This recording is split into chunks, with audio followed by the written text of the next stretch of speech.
नमस्कार, मैं साक्षी और आपका स्वागत है द प्रिंट लाइन्स में। उत्तर प्रदेश के मुख्यमंत्री योगी आदित्यनाथ ने 11 फरवरी को पुणे में वेद श्री तपोवन मठ का दौरा किया। इसी दौरान योगी आदित्यनाथ ने छत्रपति शिवाजी महाराज की वीरता की सराहना की और कहा कि उन्होंने औरंगजेब की सत्ता को चुनौती दी और उसे इस तरह से पीड़ित होने और मरने के लिए छोड़ दिया कि आज तक कोई नहीं हुआ।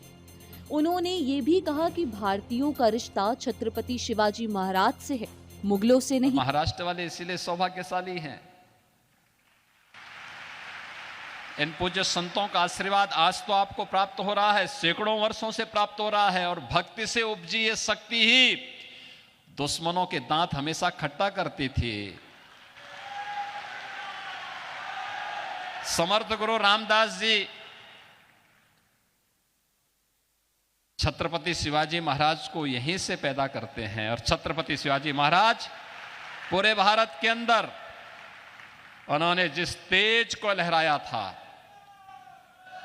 उस कालखंड में सोचिए, औरंगजेब की सत्ता को चुनौती देते हुए औरंगजेब को उन्होंने तड़पने और मरने के लिए ऐसा छोड़ दिया कि आज तक कोई पूछ नहीं रहा है।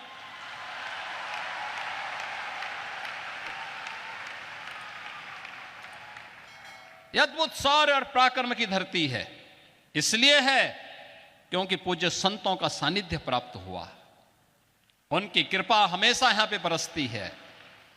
यहां के भक्तों ने अपने पूज्य संतों के सम्मान को जिन ऊंचाइयों तक पहुंचाया है, उसका परिणाम है कि शक्ति भी साथ साथ उनकी चलती है। और यह शक्ति का अद्भुत संगम छत्रपति शिवाजी महाराज के रूप में महाराष्ट्र के माध्यम से हम सबको देखने को मिलती है। यह मेरा सौभाग्य है कि जब मैं उत्तर प्रदेश में मुख्यमंत्री बना, आदरणीय प्रधानमंत्री जी ने जब मुझे दायित्व दिया तो मैं आगरा गया था। तो आगरा में एक म्यूजियम बन रहा था, उसका नाम था मुगल म्यूजियम। मैंने कहा भी मुगल म्यूजियम आज के दिन पे, मैंने कहा इसका नाम छत्रपति शिवाजी महाराज का म्यूजियम रखो।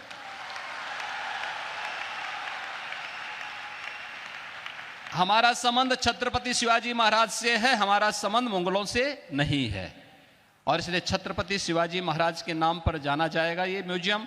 और छत्रपति शिवाजी महाराज की स्मृतियों को वहां पर सजोने का कार्य पूरी भव्यता के साथ आज हम लोग उसको आगे बढ़ाने का काम कर रहे हैं। आदरणीय प्रधानमंत्री जी ने उत्तर प्रदेश में एक डिफेंस कॉरिडोर की घोषणा की। यह डिफेंस कॉरिडोर भी छत्रपति शिवाजी महाराज को ही समर्पित है। भारत की रक्षा सेनाएं आत्मनिर्भरता के लक्ष्य को प्राप्त होंगी, इस दिशा में कार्य भी वहां हो रहा है। तो यहां पे तो शक्तियां भी जुड़ रही हैं और पूज्य संतों के माध्यम से भी भक्ति भी आपस में एक दूसरे का सानिध्य प्राप्त कर रही हैं।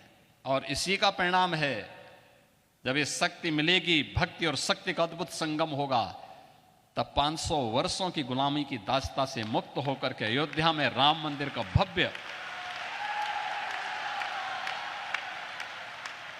अद्भुत क्षण भी, वह अलौकिक क्षण भी हम सबको देखने को प्राप्त होता है। हमारे पूज्य संतजन मंच पर भी बैठे हैं, सामने भी बैठे हैं। इनके सानिध्य में प्रधानमंत्री मोदी जी के कर कमलों से, उनके परम पुरुषार्थ से 22 जनवरी 2024 की जो तिथि हम सबको अयोध्या धाम में देखने को मिली थी, अद्भुत है। और ये नई अयोध्या, ये भव्य दिव्य और नव्य अयोध्या आप सबको भी अपनी ओर आमंत्रित कर रही है। फिर मिलेंगी कुछ महत्वपूर्ण खबरों के साथ, तब तक के लिए धन्यवाद।